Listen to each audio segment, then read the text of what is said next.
For decades, right, we've been trying to figure out how to treat mood disorders.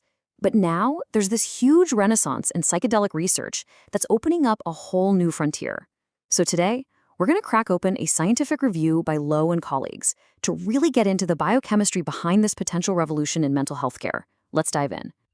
All right, so here's our game plan. We're going to start big with the whole story of serotonin, and then we'll zoom way in to look at the nitty-gritty of two really fascinating compounds. That's DMT and its cousin 5-MeO-DMT. And then, at the end, we'll pull back out to see what all this could mean for the future. You know, to really get where we might be heading, you've got to look back at where we've been. And for a long, long time, when we talked about depression, we were really just talking about one chemical: serotonin. The core idea was super simple, but also really powerful. If you're feeling depressed or anxious, it's probably because you just don't have enough serotonin, the brain's feel-good chemical. This one single idea literally shaped decades of medicine. And this idea, it got a formal name, the serotonin hypothesis. It was proposed way back in the 1960s, and it became the absolute foundation for pretty much every antidepressant medication for years, all of them designed to boost serotonin in the brain. It was a total game changer, and it set the stage for everything that came next. Okay, so this is where things get really interesting. How this old idea connects to all this new research.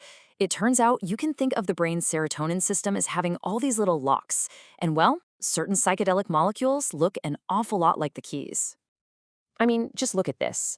On the top left, that's serotonin, the molecule our body makes naturally. Now look at the others: Psilocybin, DMT, 5-MeO-DMT. See how a big piece of their chemical structure looks almost identical to serotonin? That's not some random coincidence. It is the exact reason these compounds have such a powerful effect on our brains. And this diagram, it's the perfect picture of that lock and key idea. These psychedelic molecules are what scientists call agonists. Basically, because they look so much like serotonin, they can slide right into those serotonin receptors, the locks, and turn them, activating them and setting off this whole chain reaction that affects our mood, our perception, everything. All right, let's zoom in on our first specific key, N N-DMT. Its story in science is pretty wild. It's gone from being suspected as a cause of psychosis to being seen as this incredibly potent tool for interacting with our serotonin system. So, way back, there was this theory that maybe the brain was making too much of its own DMT, and that this might be a cause of schizophrenia. They even called it a schizotoxin. But as the research here points out, that idea just didn't hold up. It was tossed aside. We know now that DMT isn't some toxin. It's a powerful serotonin agonist that works through the very same system we've been talking about. And it's this incredibly profound effect on consciousness that's earned it some pretty big nicknames, like the spirit molecule. It can produce these short, but unbelievably intense, experiences that people often describe in spiritual or mystical terms.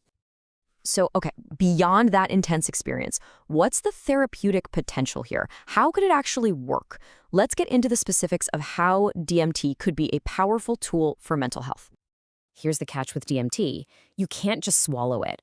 We have this enzyme in our gut called MAO that just breaks it down before it ever gets to the brain. For it to work, you have to take it with something called an MAO inhibitor, or MAOI. And here's a wild piece of history for you. The very first class of pharmaceutical antidepressants ever developed were, you guessed it, MAOIs. But once it is active, wow. Research suggests DMT has this whole toolbox of potential benefits. It interacts with something called the sigma-1 receptor, which might be linked to things like anti-stress and neuroprotective effects. But the really big one here is that it could enhance neuroplasticity. That's the brain's ability to rewire itself. This is huge because if you think about it, depression often feels like being stuck in these rigid negative thought patterns. Neuroplasticity is what offers a potential way to break out of them. Okay, next up, let's meet DMT's close relative, 5-MeO-DMT. It's chemically similar but has its own unique story and an even more potent reputation. It's often known by its popular name, toad venom. So what exactly is it? I mean, where does this powerful psychedelic even come from? Well, while you can find it in some plants, 5-MeO-DMT is most famous for being sourced from the milky white toxin that's secreted by the Sonoran desert toad.